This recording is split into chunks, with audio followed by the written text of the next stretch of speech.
Bismillah, alhamdulillah, wa salatu wa salamu ala sayyidina rasulillah wa ala alihi wa sahbihi wa wala. We are still with verses 92 and 93, probably 94 for Surat Al Anbyaa. We've been focusing on them in the last few Quran circles. I think we'll have to focus still on these two verses before we move, inshallah. أعوذ بالله من الشيطان الرجيم. So it's verses 92 and 93 of the 21st chapter of the Quran. بسم الله الرحمن الرحيم. إن هذه أمتكم أمة واحدة وأنا ربكم فاعبدون وتقطعوا أمرهم بينهم كل إلينا راجعون فمن يعمل من الصالحات وهو مؤمن فلا كفران لسعيه وإنا له كافرون. إن هذه أمتكم أمة واحدة. This community of yours is one nation, is one community.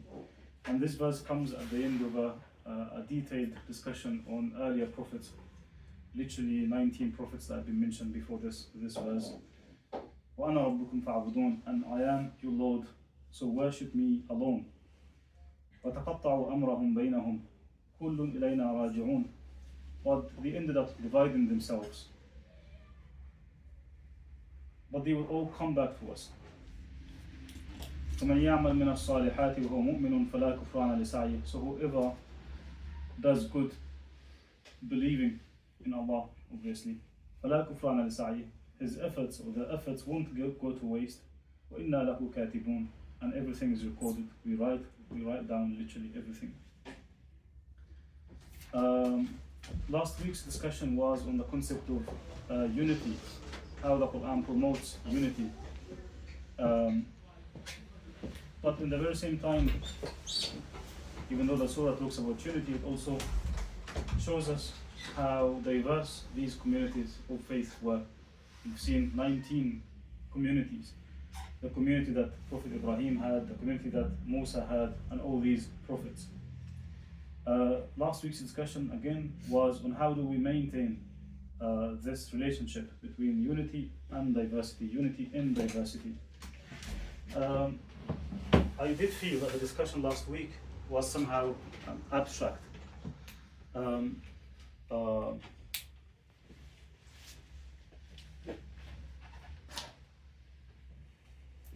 when it is abstract and theoretical, we didn't really get to make the best use of the tool we were using last week. Last week we used this concept.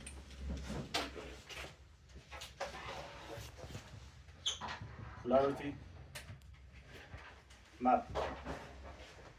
And I used this concept as a framework that helps us navigate these differences and deal with these, understand the divisions that Muslims have. How do they maintain diversity in the same time with unity? And by way of recapping what I said on this concept, by way of defining it, the polarity map literally means it's literally a framework that helps us understand and helps us see and balance two values or two forces that are often seen in opposition to one another, when they are in reality essential to one another. So we can't do without it. You really have to work with them both in the same time. That's the polarity map. It's as if you are holding two things together. And I've introduced the concept a little, but inshallah today we'll have some practical examples or case studies from the Muslim tradition that can show us how the way this concept can help us navigate. If you look at Muslims today, you can't escape one key fact, that we have become so argumentative. The word for this in classical Islam is al-jadal.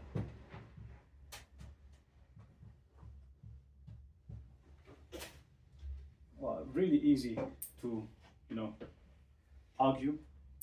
And when you argue, you are by definition taking sides. And when you take sides, you don't listen.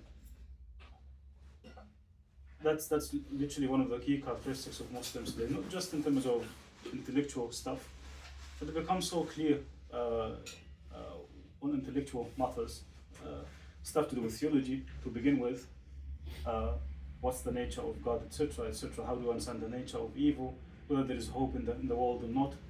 People can easily divide and can easily take sides. And you can't also escape that these conversations, I mean, if you are on Twitter, if you are on social media in general, and if you are in life, I mean, in mosques, at homes, it's everywhere, literally everywhere. We have become so argumentative, which is a really negative thing. Islamically, Abdullah ibn Mubarak says, إذا أراد الله خيرا بقوم منحهم العمل ومنعهم الجدل. When Allah means well for a people, He prevents them from al-jadal, argumentations for the sake of argumentation. And He keeps them busy with work, action. They are doing things, they're not just empty talks.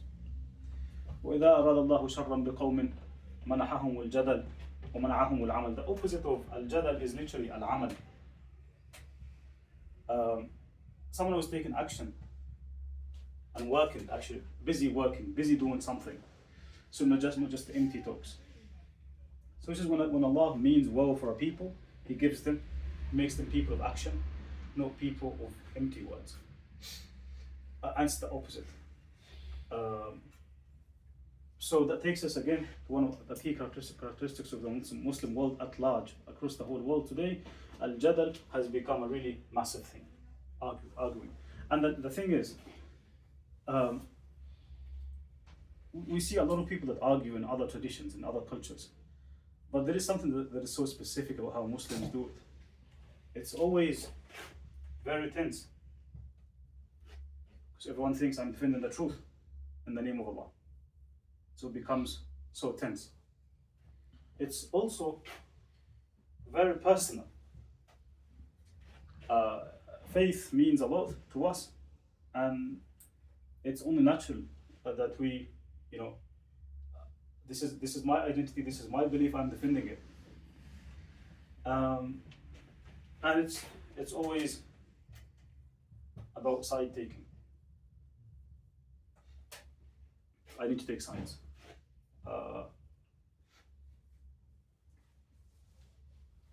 And literally, when you side take, what happens is you naturally stop listening. So you've already decided what my conclusion is. I'm not willing to really engage. That's a phenomenon. I've seen it everywhere. I mean, we must have seen it somewhere.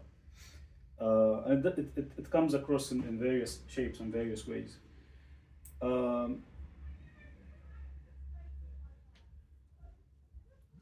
Like I said, if we can look at an example,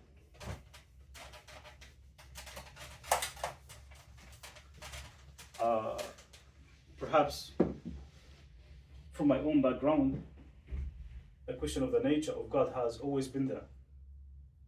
As in my own journey doing Islamic studies, one of the key questions that has always been asked for years and years, how does God look like?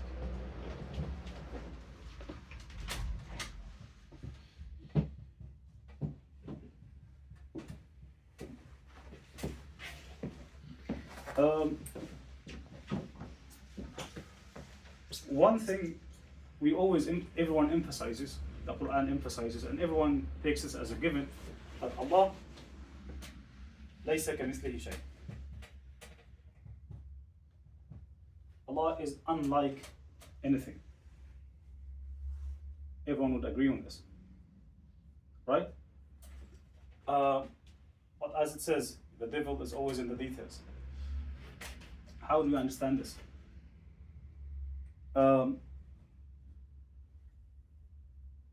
I can understand this in a way that says, Allah is completely alien to us, somehow unknowable. We believe in Him, but we don't know how He looks like. And there are references in the Quran that you can understand this sort of concept from it. That Allah has, no likeness whatsoever. So there are verses and references in the Quran that says, for example, again, that's a reference in the Quran. Allah is unlike any other creation. But there are references in the Quran as well that says various attributes, that mention various attributes of God. Actually, the very same verse, this verse that says, لَيْسَ كَمِثْلِهِ شَيْءٍ, Allah is unlike any of His creations, literally ends with this statement, وَهُوَ السَّمِيعُ الْبَصِيرُ. How is that? He is unlike any creation. That's what this statement says. But in the very same time, the next phrase says, but He is all hearing and all seeing. So there is a statement that says Allah is above anything. You can't really liken Allah to anything. The next one is saying, but He sees and He hears. And Allah tells us in the Quran, إِنَّا أَنزَلْنَاهُ قُرْآنًا عَرَبِيًّا, that this book is an Arabic book. How do Arabs use the word as-sam' or as-sami', someone who hears, someone who sees, al-basir, right? And Allah is approaching us in the language that we understand. وَمَا أَرْسَلْنَا مِن رَّسُولٍ إِلَّا بِلِسَانِ قَوْمِهِ. So Allah is not talking to us in English or something, or in other language. He's talking to the Arabs in the language they understand. So they understand something with the word as-sami'. That's the normal. If I say sami'a fulanun, if you hear, you hear. That's the meaning of the word lexically. I mean, dictionaries. The same thing with al-basir. So these two seem contradictory. And it runs across the Quran. You have some very vivid descriptions of Allah in the Quran. He's like this, He's like that, He is this, He is that. But you also have other verses that say, He's beyond your understanding. If you look at the map of the schools of Islamic theology, the division is just like this. You have schools that would emphasize this point, لَيْسَ كَمِثْلِهِ شَيْءٍ, and they would really push it hard, that they would struggle to make sense of these references.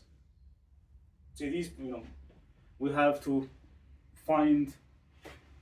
think of alternative meanings to these words that take them beyond the literal meaning, to avoid this sort of, they call it anthropomorphism, like likening Allah to His creation. And you have people, this is called tanzih. The technical term for it is transcendence. Transcendence literally means that Allah is beyond any physical or human categories or natural categories. He is someone that you can't think of. Abu Bakr is reported to have said, كُلُّ مَا خَطَرَ بِبَالِكَ فَاللَّهُ بِخِلَافِ ذَلِكَ. Everything that comes to your mind, know that Allah is not like this thing. So Allah is beyond the human categories.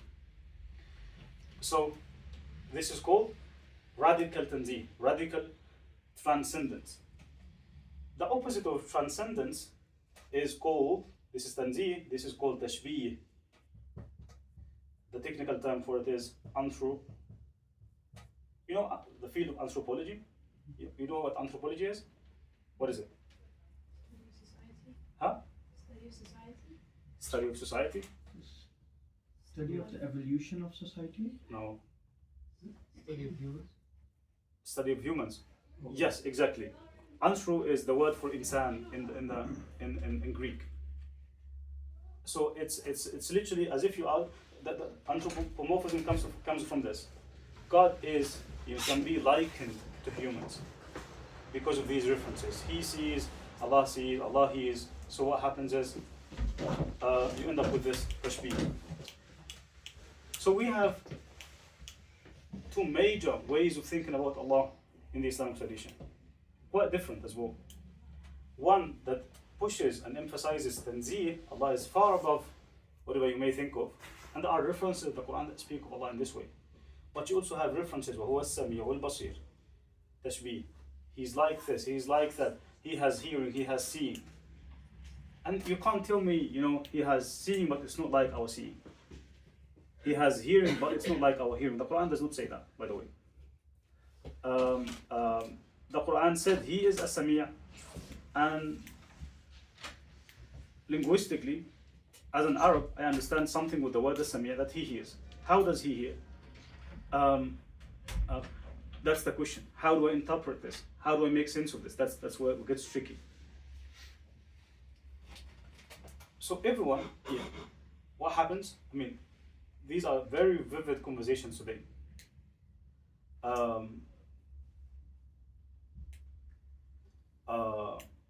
Everyone starts to defend their position, and everyone thinks they are defending Allah, literally. And they are not willing to listen to the other side. All they do is they quote, if you are with this camp, you just quote the verses that are like this one. لَيْسَ كَمِثْلِهِ شَيْءٌ. Allah is unlike His creation. So you keep quoting the verses that support this view. The other side will do the very same thing, citing and locating the verses that speak of Allah in the very same way. No way they can meet, and they try to really quickly, jump over the verses that somehow disturbs the way they look at the divine. What's wrong with this?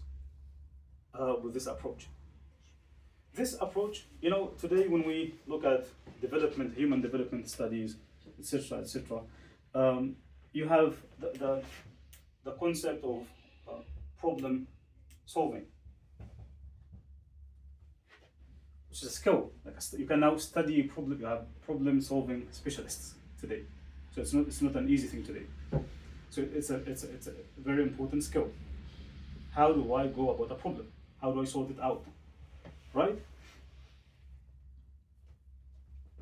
Unfortunately, this approach does not always work. And unfortunately, it has been the approach that has been used in various contexts in the Islamic tradition. What does it take? What does it mean? Problem solving essentially is about, you have two sides or three sides or whatever, and you're asking the question of which one is correct. Either this or that. So if you look at these discussions, and this is just an example, the nature of Allah. If you look at this as a problem, that means two things. One, for a problem, by definition, you are looking for a solution. Right? When it is a problem, I'm looking for a solution to this problem. Second, not only am I looking for a solution, but I'm also taking sides. The moment I frame something in this way is the moment I decide I have to look for a solution. And after I find the solution, I have to take sides with either of these. Non-Muslims struggle with this. Or non-Muslims newcomers to Islam struggle the most with this. Newcomers to Islamic studies, someone who has not studied before. So when you are new to a field, you think, I'm coming to solve the problems you've been having for a long time. That's why you can't really enjoy a conversation with these people. They actually often wonder, why do you guys keep it so simple? It looks so simple. Why do you have all these Salafis, Ash'aris, Maturidis, and Mu'tazilis, all these names? It looks so simple to someone who is really, literally coming, as a newcomer to a field.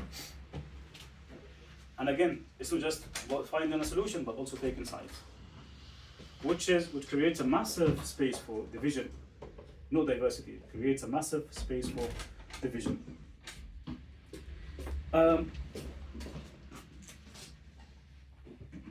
The polarity as a new skill, as a new framework,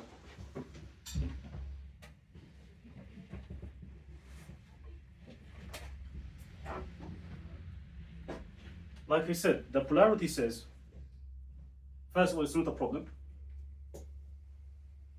It frames things as complex things.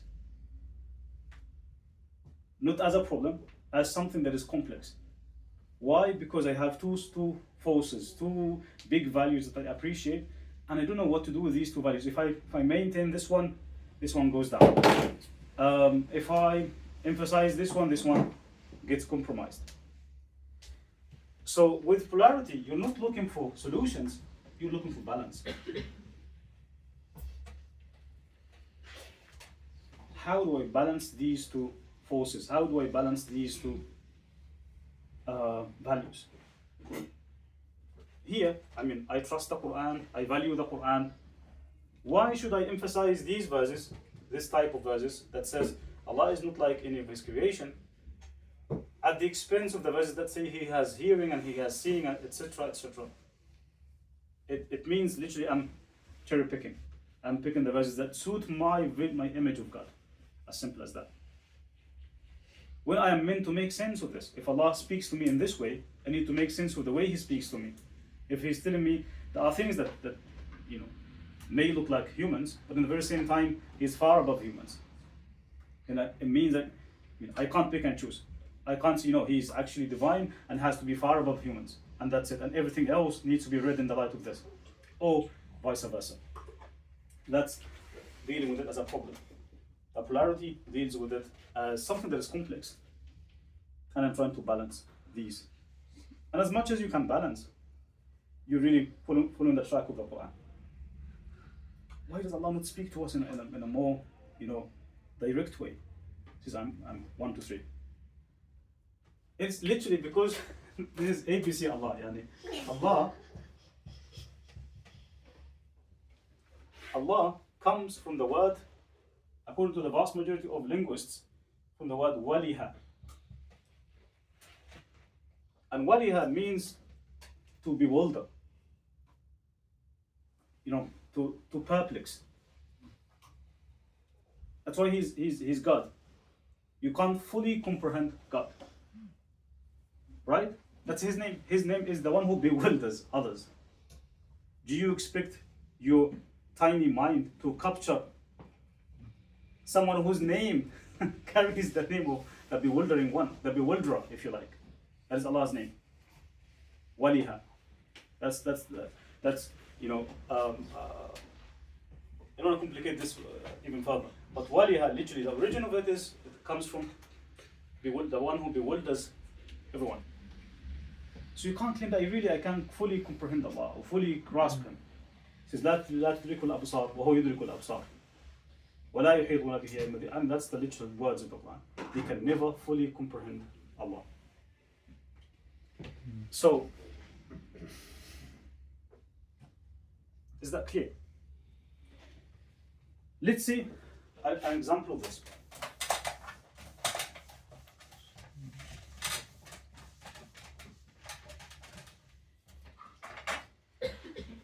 Musa alayhi salam in Surat Al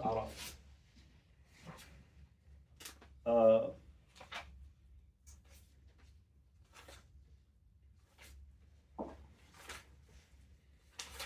Musa alayhi salam is known as, what is Musa's title? Kalimullah. Musa's title is Kalimullah. The one who spoke to Allah directly. وَكَلَّمَ اللَّهُ مُوسَى تَكْلِيمًا. No other prophet has been given this title, to have this sort of direct and immediate interaction with Allah through hearing. Right? How does it happen? Allahu Alam. Scholars kept speculating, but the Quran never specified. But the Quran named Musa as Kalimullah, the one who spoke with Allah directly. Other prophets spoke with Allah through the medium of revelation, through Jibreel alayhi salam, through dreams maybe, but Musa direct. That title, Musa occupies a central place in the Quran. He is the most mentioned prophet in the Quran.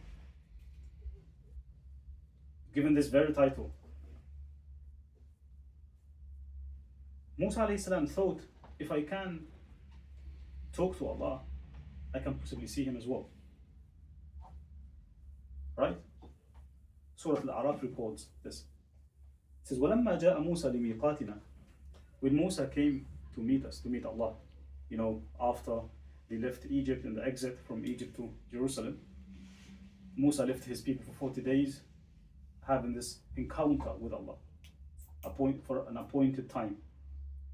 When Musa came, وَكَلَّمَهُ رَبُّهُ, and Allah talked to him directly. Musa aspired to this position. قَالَ رَبِّ أَرِنِي أَنْظُرْ إِلَيْكَ. I want to see you. I keep hearing things, I keep talking to you, but I can't see you.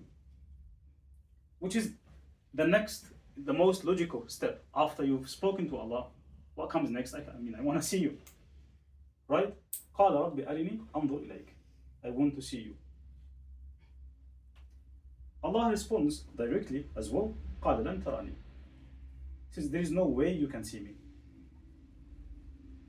But you speak to me. I can talk to you. Why can't I see you? It looks similar. I'm using the same limbs, the same organs, hearing and talking. I want to use my eyes as well. Allah says, no way, you can't see me.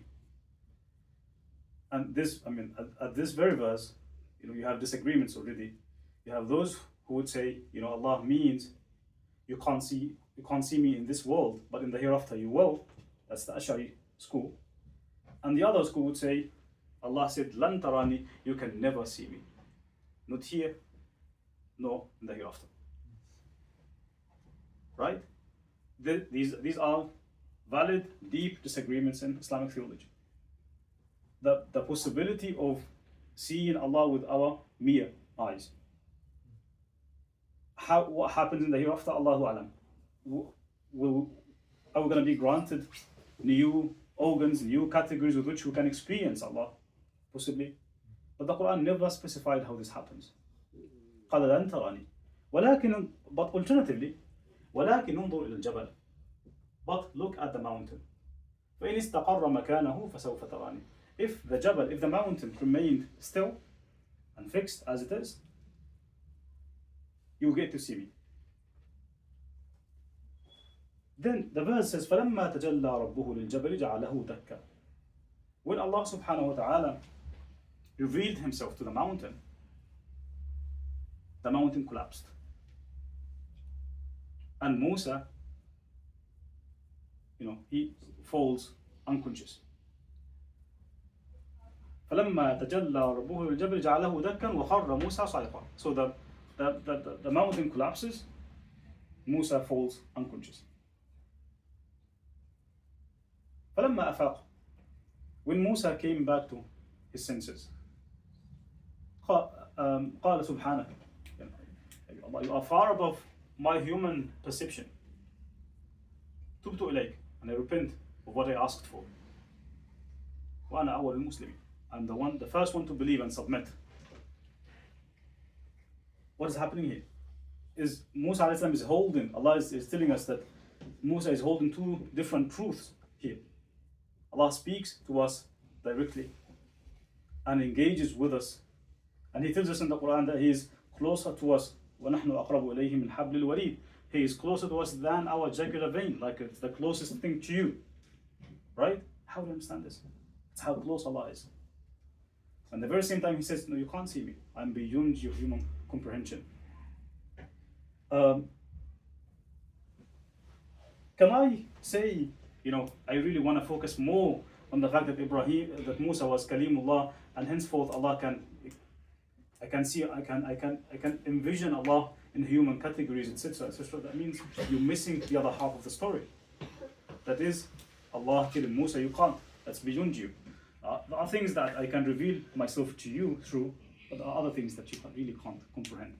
And that speaks to something about the nature of Allah. These two truths, they tell us something about Allah Himself. Like I said, the name itself comes from a verb, means waliha, to bewilder. How can you aspire to capture the one who bewilders others? Right? So what we should be doing in these cases is, instead of asking you, can you ask Musa and there's another point. Allah never rebuked Musa. Allah never said to Musa, how dare you ask this question? Don't you know that you can't see me? As in, we know something from this, like as in there is a scope, there is a space for questioning, like I really need to understand. But in the very same time, Allah shows Musa that this is beyond you. The point is, as people, as believers who engage with the Quran, you can't pick and choose. If I have verses in the Quran that speak in different ways, in different modes, I can't really prioritize the verses that speak of Allah in a transcendent way and say that He is far above the human category. Yes, He is far above the human category, but this is not the full story. This is half the story. The other half is He is so close to us. He hears us. He listens to us. How does this come across on the polarity map? When we looked at the polarity map last week, we said the polarity map holds two different truths, often seen as opposites. Either Allah is beyond our categories of human understanding, or that He is within these categories. The polarity map would have an upside side and would have a downside.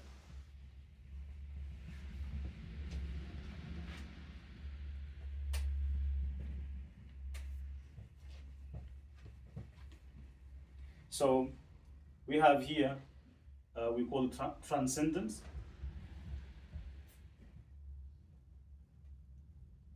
The other one is anthropomorphism.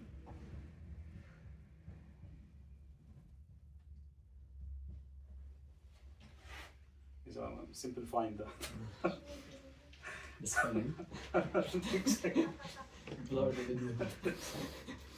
So transcendence is to say that Allah is far above our human comprehension. Anthropomorphism is like us. You liken Allah. You use the same references the Quran uses. The upside, if I view Allah, if I use the term when Allah says Allah sees, Allah hears, He's very close to us. فَإِنِّي قَرِيبٌ, I am close to you.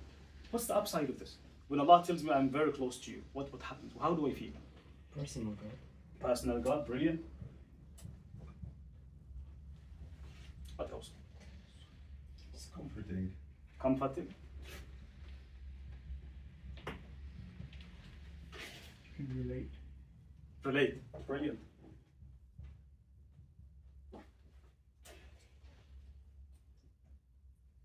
Easier to understand.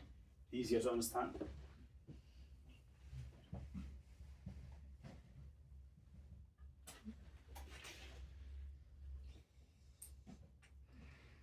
Not only can I obey, but I can also love him.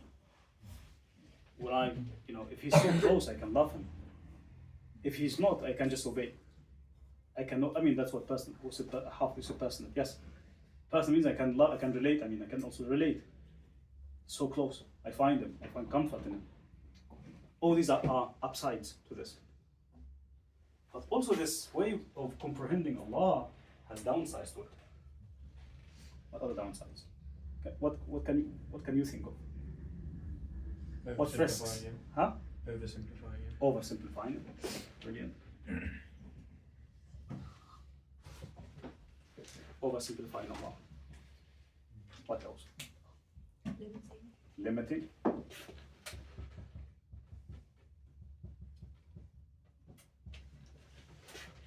Like, huh? Becomes normal, like not worthy Normal. of worship almost. Normal.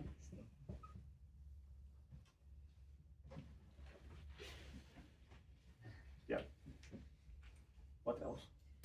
Yes, Shayna. Maybe lack of humility. From our side. Yeah. Lack of humility.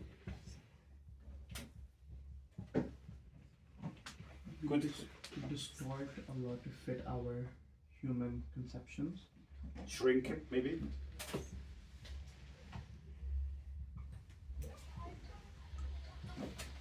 You see?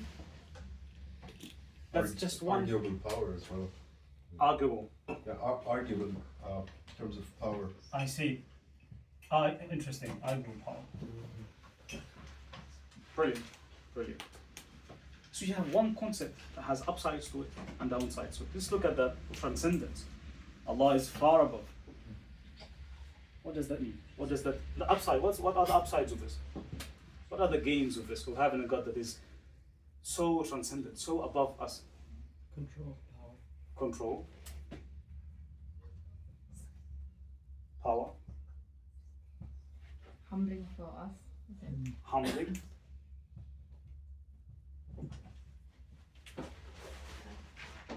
Aspirational, maybe. Aspiration.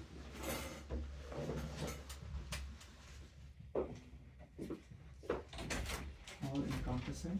All encompassing.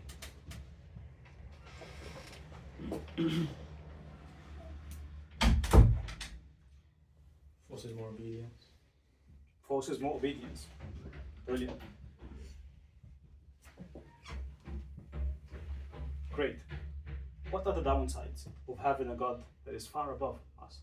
Distance. Distance. So I can't relate to him. He's so distant. If I'm in trouble, who to go back to? No one. Other human beings maybe, but not Allah. What else as a downside? Feeling like you can't know Allah. Unknowability.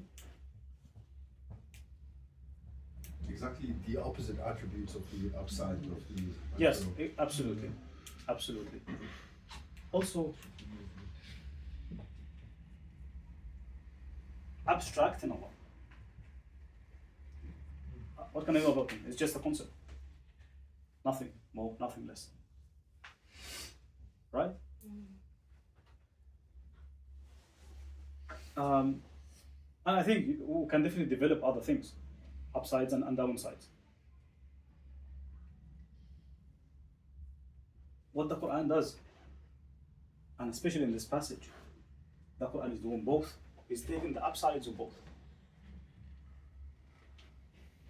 The upsides of transcendence and the upsides of anthropomorphism, and avoiding the downsides of anthropomorphism and the downsides of transcendence. Musa alayhi salam, for someone who's going to talk to the tyrant of the day, he needs a personal God.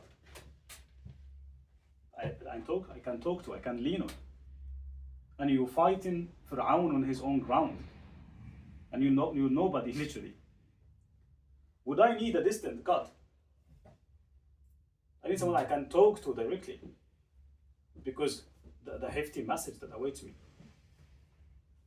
Right? That's why he says to him, "Nani ma'akuma asma'u wa ara." I'll be with you, seeing and hearing what's going to happen to you.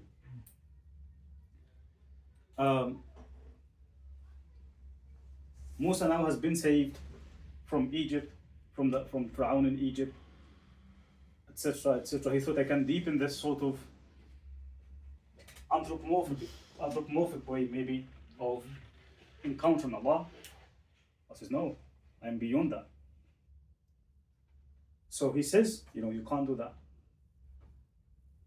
So it shows Musa in the right time, the awe of Allah, the power of Allah. You needed this side of me when you had the moment that you needed him. But this moment, that's the other side of me. You can't really fully capture Allah. So the Quran is balancing literally these two perspectives of the divine, the transcendence and the anthropomorphic way of seeing Allah. What we witness today is literally all it takes is just go through social media and look it up, discussions on the nature of God. And the thing is, there are people that really accuse others of unbelief. Like these are not Muslims. The people who view Allah in anthropomorphic way or in radical transcendent way, by each other are viewed as upstage from Islam or leavers of Islam or so. I'm being reminded Baghdad in the 5th century of Islam, the 4th century of Islam was really hot with these sorts of debates between the Hanabila. The Hanabila were known, were more in the side of the anthropomorphism. And on the other side you had the Mu'tazilas. These are names of schools that emphasized either of these, right? I'm being reminded of a Hanbali scholar who issued a fatwa back then. Not a fatwa, he was commenting. He says, if it's up to me, I would take the jizya not only from the Jews and the Christians, but also from the Mu'tazilas. Because these are not Muslims. And subhanAllah, the very same thing these guys said about these guys. So it goes both ways. If it's up to me, I wouldn't take jizya only from the Jews and Christians, but also from the Mu'tazila, or the other way. Everyone views the other as a non-Muslim. That's the point. Because you take jizya only from non-Muslims. That's the point. That's how it's reached. And I can quote literally comments like these that were so rampant across the Muslim tradition. Just because you view these as problems that need to be solved. When the whole point is to understand that Allah is beyond us. Allah's power, Allah's nature is perplexing. So all you need is to humble yourself to the Quran. See how the Quran speaks of Allah. And see what's the point? What Allah is telling me here. Allah is telling me that I'm beyond this human comprehension. Take what I'm giving you and avoid what I'm asking you to avoid. As simple as that. I'm not claiming that the polarity map would sort the problems, as in would get us to see what the true side of is. No, the polarity map doesn't do that. The polarity map doesn't ask the question of, that's why it is important in this context. It doesn't ask the question of which one is correct, which is the question you ask with problem solving, but it asks the question of what breaks when I neglect the other side. What do I lose when I don't see the other perspective? If you see that Allah is my vision, I'm trying to protect Allah's image, then I need to really focus. If I take this position, yes, I might be defending one thing about Allah, but I also might be losing something else about Allah. That's what the polarity map helps us see. So we see the complexity of Allah, the perplexity of Allah, the bewildering nature of Allah, but in the very same time, it helps us see the other side. And like I mentioned, his name just means the bewilderer. That's an example of how the polarity map may help us with how we, you could end up after this discussion, you could say, for me, 60% I believe Allah is more transcendent than anthropomorphic, or vice versa. I'm absolutely fine with this. By the end of the day, we're humans. We have tendencies and preferences, etc., etc. But to reduce Allah to one single narrative, to one single side of the story, that's so dangerous. And that, it's not about you. This is now you're tarnishing the image of Allah, and you're going against what the Quran is literally saying. Right? That's an example of how the polarity map may help us with a key discussion like the nature of God. I hope you can see how liberating and comforting this model is to the Muslim mind. Like, again, at least I can respect, if I don't agree, I can respect where you're coming from, and I can listen. And I'm happy to disagree, but at least respect where I'm coming from. Right?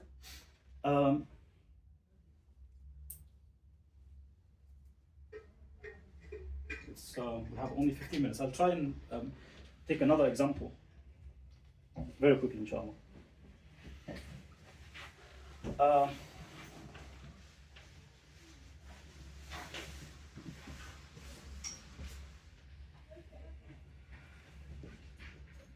leave the choice to you. Would you like to take the example?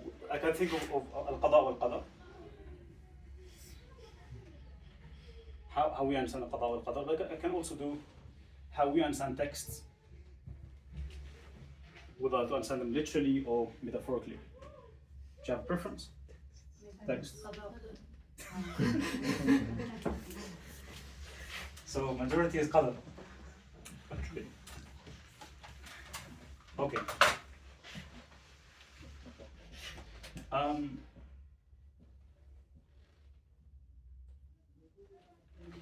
Al-qadar wal-qadar is a very central Islamic belief. The vast majority of Muslims agree on it, that it's a central thing. It's not based in the Quran.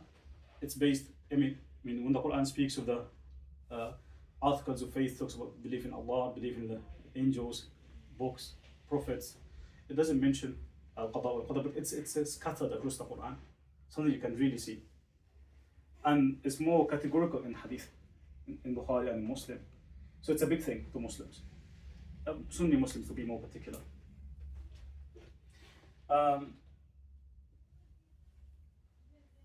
Al-qada or al-qadar. Here I have two things at stake. I have the divine decree. That is, Allah has written everything. Everything is predestined. And what's also at stake is the human responsibility.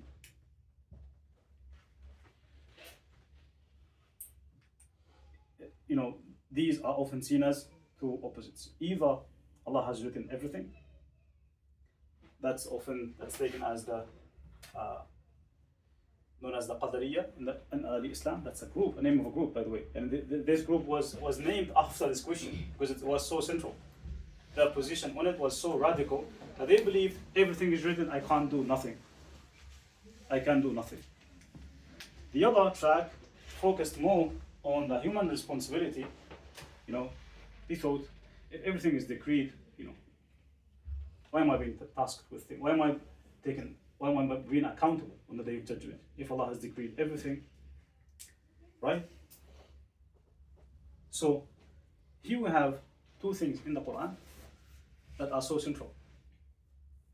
Al-Qadar, so clear, just only takes reading a few pages of the Quran for you to see this point. ما أصاب من مصيبة في الأرض ولا في أنفسكم إلا في كتاب من قبل أن نبرأها. There's not a single thing that happens on earth except that it has been written even before it was created. What can I do? It's already written. But numerous places Allah tells us that Allah has honored the human and gave him the choice. فَجَعَلْنَا إِمَّا شَاكِرٌ وَإِمَّا كَفُورٌ. It's up to you, but to be a grateful person or an ungrateful person to Allah. Let's look at the polarity here. Like I said, we have groups that were divided across those lines. A group that pushed al-qadar too far. They believed we can do nothing.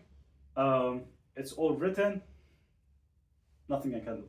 The other track, I don't want to name names, give you names of schools, complicates things.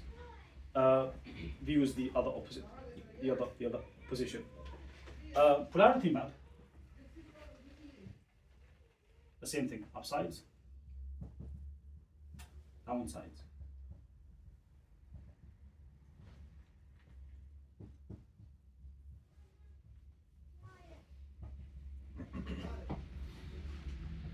Human responsibility, divine decree. What is upside about the human responsibility? What can happen on earth when we feel that we are responsible? We take ownership for our actions. Take ownership for our actions. What else? Motivate to do action. motivated.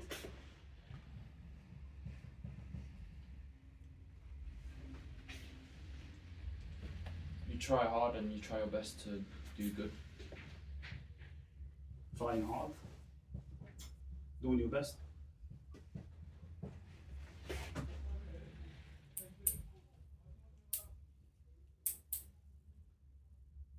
Sense of seriousness. Is it not? Seriousness, brilliant. If I work hard, I will get something. If I don't, I don't. Yes, sir. A bit of accountability, like if you're doing the Brilliant, good thing, you brilliant. get it. If you do the bad thing, it's your fault, kind of thing. Wonderful. And the Quran is so clear on this. كل نفس بما كسبت رهين. Everyone gets in. You know, subhanallah, how do I understand all this? These references. More of a downside this one, right? Accountability.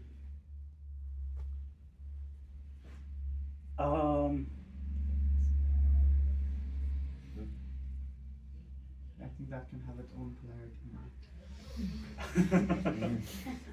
Accountability. Is it an outside? Wow. Left alone is a sense of downside. Feeling Okay. that you're the only one in control. That could be the downside to it. But being accountable for your actions That's also an option. is part of ownership. In your own. Hmm. As in being accountable, what do we mean by being accountable? As in you'll be asked for what you did? Yeah. That's an upside. But feeling like you're left alone to your own means without without predestiny is the downside. Is it? Okay. It's the same. That's the thing. I think you're right, Ejima. If you are on this map, you would see, on this camp, Yeah. you would see accountability as a negative thing. But if you are in this camp, you're happy to entertain accountability because you think it's a good price. It's a reasonable price for the freedom that I have. I'm fine, but I'm responsible. But I can do whatever I want to do. Seems justice. Seems just, isn't it? Half of you said you feel that you left alone. If there isn't divine decree, then you feel a sense of regret, Brilliant.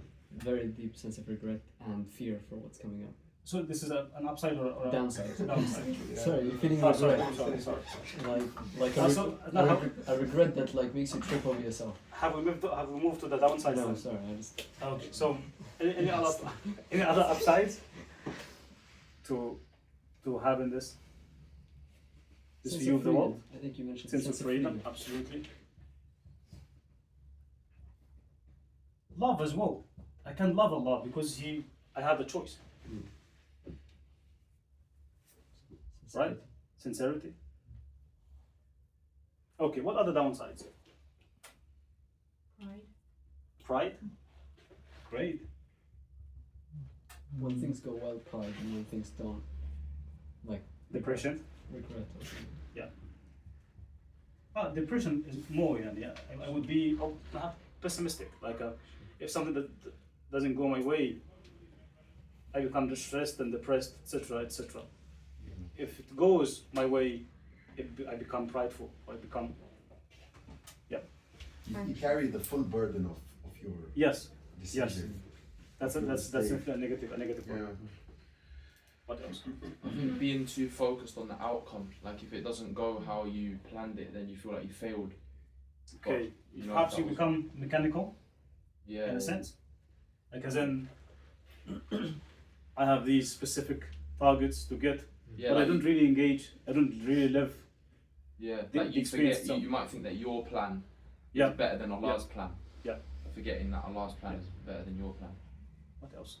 Ignorance, like إنما أوتيته على علم عندي. How does that relate Like ascribing everything happens to the self? Yes, to the self. Becoming self-centered, yeah. Yes. Okay, that's an very important one. Yes. I think accountability goes there as well. Okay. Like the scope for punishment. If we were to look at Ah, punishment yeah. as a negative thing. That's right. I was gonna say fear and anxiety is in like constantly like everything is in your control. Fear, anxiety, absolutely, Yeah. and definitely. Loneliness. That's actually probably the loneliness. These are very serious things. Very serious things. Anxiety, loneliness, I'm alone. Okay. divine decree. What are the upsides of belief of believing that Allah has written everything and so it's already decided? It's comfort. Comfort. If things don't go right, you know that Allah's plan. Also just Yes. It Not- has nothing to do with Going to you. Exactly. Yeah, very comforting. Very Trust, comforting. yeah. Trust. Tawakkul.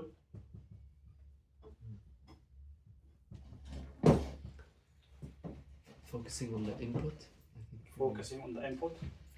And not trying to control the outcomes. I think you said this one. Input focused. Effortless. Effortless. That's what's We feel at Yes, peace why- as why- well. Huh? We feel at peace. Peace. Absolutely. What are the downsides of believing in divine decree in this way? Complacency. Complacency. What's it, complacency? Yeah. Huh? Zainab. Well done, ya Zainab.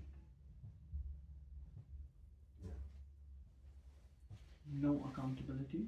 No accountability. Absolutely. Effortless. No freedom. I mean, someone said effortless here, right? Yeah. Yeah, that's what I was gonna say. No, Like, it's a down. Why did I listen to this? I mean, it depends. Yeah, you're right. Yeah. You're right. Is it tawakkul? Is it tawakkul? Yes, yes, Yeah. yes. You don't need to do anything. You just, Yeah. just Also, I relax. think there's also a very dangerous one, is excusing injustice. It's nothing to do with me. Allah wanted it to happen. This, by the way, this is the school that the Umayyads promoted. The Umayyads, they always believed something in the minds. They knew this very well, that they were not legitimate rulers. Why? Because everyone was expecting the family of the Prophet to take over, but they didn't. How do we convince the public that we are more worthy of this position? We promote this view. We're divine. Huh? We're divine. Exactly. You have to believe in this because Allah appointed us. As in Allah, this is Allah's plan. If Allah didn't will, He wouldn't have given us the power to revolt. Not allowing evil. Huh? Like that Allah allows evil in the dunya. Absolutely, allowing evil. The problem of evil as a whole. But you see, this is how serious. This is how serious this is. Like to pursue authority in the name of because of this theology, and it's not they weren't aware. They were aware of what they were doing. Like we know, books of history tell us that this is what they promoted. That's how powerful these things are. That's not abstract. These are real. These are realities that we've lived as Muslims.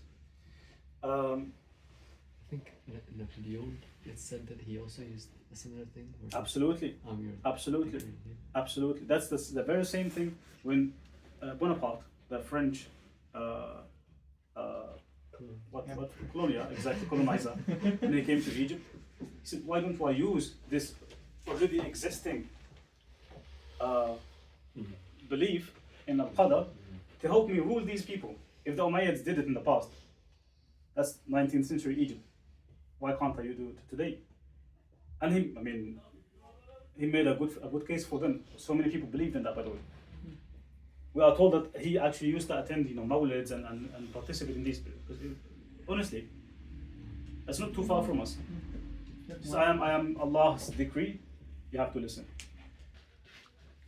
What are the downsides? Other downsides to this? I think there's one commonly asked question about religion, which is when people say that, why does God allow all this evil to happen? And you might start thinking that God is the one who decided for this to happen. As in, like, why would God do this? What does that? Like, in terms of all the evil and the injustice you see. Yeah. If you think, then you might start thinking that this evil and this injustice was, if you say, I guess, I don't know, like you'd say probably it was decreed by Allah. Yeah. But then you might think, why would Allah do that? And you start. That says something about Allah Himself. That Allah actually said, like Yeah. He wanted it to happen. Exactly. Yeah, you might start thinking that Allah wanted it to happen, basically. Absolutely. I It's mean, either evil or you can't stop it. Yeah, you basically Exactly. start thinking that Yeah. Allah is Yeah. evil. yeah, exactly. Stop. Yeah, exactly. Or you start doubting the existence of Allah. No? Yeah, sure. Yeah. So all these questions about Allah. See, these are very dangerous things, and it's and subhanallah, if you look at how powerful this creed al-Qadr was to early Muslims, that gave them this sort of dignified resignation. When they fought with the Prophet, stood against the people, you know, it was so powerful just because of that. Like how it helped an entire community rise. And I can imagine the Prophet teaching them. He is literally inculcating this in their minds. ما أصابك لم يكن ليخطئك. رفعت الأقلام وجفت الصحف. He's teaching the young kid, Abdullah ibn Abbas, and he says, ما أصابك لم يكن ليخطئك. Whatever is meant to happen to you, no one can stop it. وما أخطأك لم يكن ليصيبك. Whatever is meant to miss you will never strike you. رفعت الأقلام. And then the Prophet uses this powerful parable. رفعت الأقلام وجفت الصحف. As in the Prophet actually is envisioning or is visualizing it. He says the pens that I used to write al-Qadr has been lifted up. It's decided khalas. Imagine the Prophet doing this to every single companion. What does that create in their hearts and in their minds? Very brave, very courageous, very dignified, fearless. That's how a community rises. Not a fearful community, right? So the American historian Will Durant talks about this very concept. He says it's astonishing how such a concept can be used in both ways. And then he gives these two examples. So how early Muslims used it to rise, and how modern Muslims abused it. Everything is written, Napoleon is ours.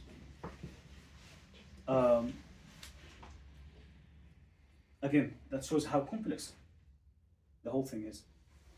That you really have to maintain all these positivities of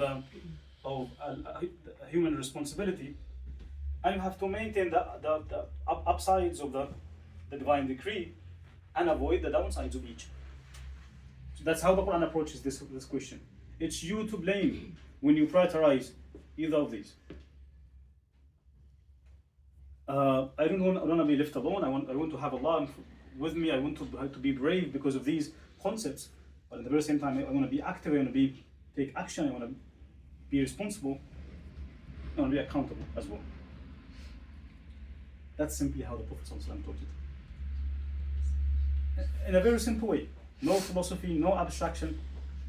The man famously came to the Prophet and he said, Ya Rasulullah, he came with his camel. And he said, أعقل ناقتي أم أتوكل? The hadith of the camel. Shall I, now he thinks the concept of al-qada, of al-qadar, negates the concept of tawakkul. That's what he thinks. If I believe in al-qadar, I don't believe in tawakkul. That's having trust in Allah. If I have trust in Allah, it means, it's just opposites. The Prophet said, this doesn't work this way. He says, أعقلها وتوكل. He says, try it and have trust. Why do you have to see it as a problem? I have to choose either this or that. So you can do both ways. That's what the Prophet is teaching. Without the polarity. Yeah, exactly. Using the camel, he taught companions how to take the best sides of both. Umar, radiallahu anh, again famously, when the plague afflicted Damascus, he was on a visit to Abu Ubaidah ibn al-Jarrah, who was the ruler of Damascus. Abu Ubaidah came out of Damascus and he warned Umar, said, you don't come into Damascus. There is a plague, want to keep you He didn't advise Umar. This is the situation, it's up to you what you do. Abu Ubaidah expected Umar to say, we believe in Qadar. I intended to come, I'd make it no matter what. Umar consulted the people that he was with to see, how they think. And ended up with the decision not to go to Damascus. And Abu Ubaidah was frustrated. He said, I actually thought the opposite. I thought you would come because of your belief in Al-Qadr. If Allah had written for me that I would die in Damascus, I would go. If it's not written, it's not written. I would go and would be saved from it. Umar decided otherwise. He said, I'm not coming to Damascus. If I see that people are dying in thousands, why should I expose myself to this? Abu Ubaidah himself died during that time in the plague. When Umar decided to go back to Medina, Abu Ubaidah is reported to have said to him, أَتَفِرُّ مِنْ قَدَرِ اللَّهِ? Don't you believe in Al-Qadr? How could you flee from Allah's decree? Umar famously said, لَوْ غَيْرُكَ قَالَهَا يَا أَبَا عُبَيْدَةَ. I wish someone else had said this. What he means by this should not be the understanding of someone who spent time with the Prophet. This should not be the understanding of someone who have a balanced understanding of Islam. He says, let someone else say this. Let someone with a weak understanding of Islam say this. Let someone who does not really deepen his understanding of Islam say this. لو غيرك قالها يا أبا عبيدة نعم نفر من قدر الله إلى قدر الله. Said, in both ways of fleeing from Allah's qadar. As in, it's Allah's qadar as well for me to go back to Medina. How can you escape this? Right? So these are the people that understood how the Prophet ﷺ taught Islam. These are the people that engaged with the Quran. And Umar is top of this list. That's how the Quran teaches it. No way. You can't escape this in the Quran. كل نفس بما كسبت رهينة. Everyone is accountable. Everyone is carrying his own bag and his own burden. And at the very same time, everything is written. How do I deal with this? Just understand it is complex. I need to pick the upsides of each of these and avoid the downsides. As simple as that. When something is complex, don't mean to, make it superficial. Don't take sides, but aim to understand. And that's what the Polarity map helps us with. Again, just to listen and understand, deepen our comprehension of something. Wallahi, this really applies across the board, not just to theoretical and intellectual stuff, but also can apply to our own problems, issues. We always reduce things to zero-sum equations, either this or that, black and white thinking. And that's what the Quran, the Prophet said this in a very clear hadith, وَبَيْنَهُمَا مُشْتَبِهَاتٍ. There are much areas in Islam that are grey, that needs some good work. The Quran itself, a foundational verse to it, مِنْهُ آيَاتٌ مُحْكَمَاتٌ, has decisive, clear verses and unclear ones. That means you have to really grapple with these without losing sight of the downsides or the upsides of it. Happy to cover other case studies as we advance, if you're interested. But that's it. If you really apply this across the board, like I said, at least you won't be argumentative. At least you'll be more willing to listen. And I'm not saying this will, this is, by the way, this is not always the case. Sometimes there is one true answer, by the way. Sometimes. But when you arrive at that one true answer, there's a whole world of difference. When you arrive at this one true answer without no effort to understand the other side. And arriving at this one true answer after you engaged with the other. That's what also the Polarity humbles us as simple as that. Instead of being dismissive, I won't listen to you because I already decided this is the side I'm taking. We can apply this at a family level, at a society level, not just at the Quran level or at the Sunnah's level. It's rampant. It's a human way of looking at things. As in, sorry, it's a device that helps with everything, literally everything. Quite humbling, and I hope, inshallah, like I said, if you're interested in more examples, more case studies, happy to dedicate the next Quran circle as well to it. We can look at other case studies from whichever realm of life you might be interested in, or otherwise we shall proceed with the other verses. Another point before we leave.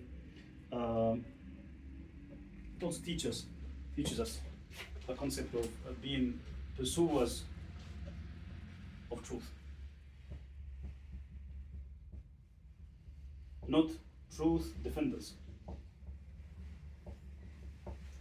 If you look at Muslims, everyone thinks that I'm defending the truth. I am defending the truth. What happens is, it becomes my personal fight, and I'm fighting for your ego, fighting for your identity, if you like. But this teaches us, I'm looking for the truth, no matter where it comes from this side, from that side. I'm not taking sides anyway. I'm looking for the truth, to become the truth pursuer. And I last week I mentioned that we can look at the example of Salman al-Farisi as an example of someone who lived this experience, being a pursuer of truth.